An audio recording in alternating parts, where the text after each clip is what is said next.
Today we're going to be making some mint wine. The overall process is very similar to making the basil wine, so we'll skip over a lot of the details. I'll put a link in the description to that other video so you can see in more detail if you want. The main difference is we're going to use more of the mint, about 5 cups per gallon compared to 3 to 4 cups per gallon of basil.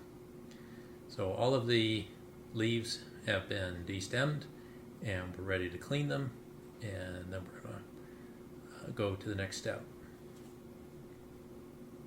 Here we have our washed mint, and what we're going to do is just bruise the mint to really bring out the flavor, and you can really start to smell the mint now.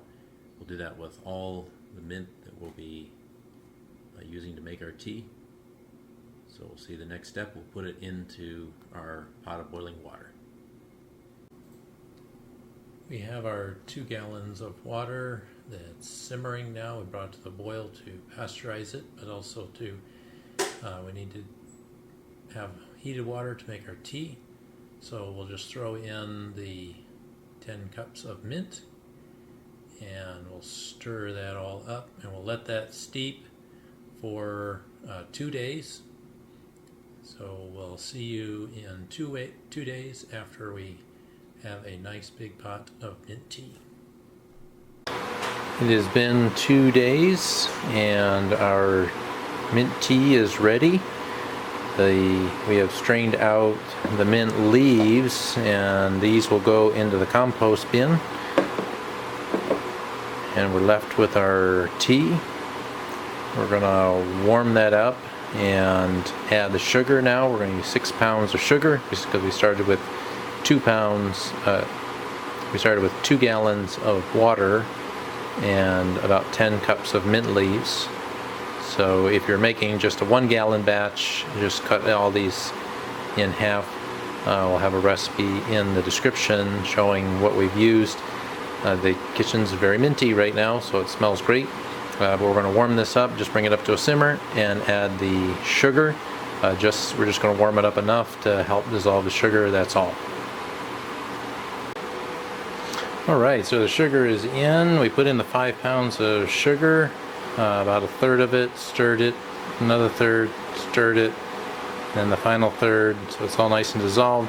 Came up a little bit short on the gravity reading, so add another ½ pound. We're sitting right at 1.1 on our gravity reading. So now we are ready to let it cool down, because it has to cool down before we add the yeast. We'll pour about maybe a half to 3/4 of a gallon into each of our sanitized carboys, and then leave the remainder in this pot, and with 3 different containers it'll cool down a lot faster. So we'll do that next. We'll also start to rehydrate our yeast. We're using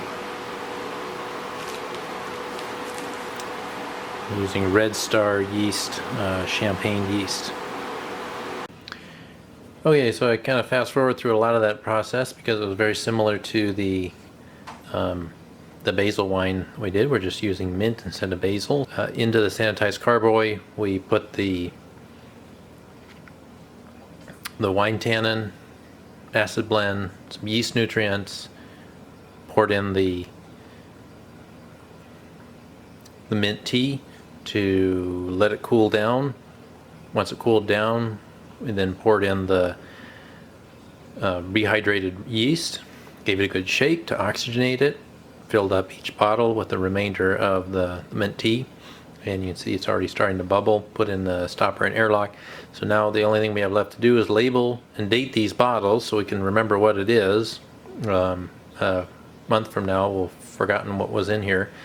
We'll label and date both of these bottles and put them in a dark place to ferment for the next month.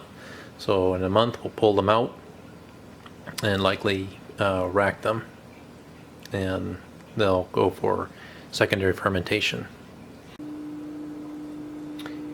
Here we are on bottling day for the mint wine. It's been about 5 months, almost 5 months, not quite, but almost 5 months from beginning to end. from when we started this, and as you can see, we drew off a little bit and tested it, and it is outstanding. Actually much better even at 5 months than the Basil wine, which is now about 10 months of aging. The Basil wine is also very good, but the mint wine is outstanding, and we expect it to potentially even improve from here. We're bottling it in the 12-ounce bottles.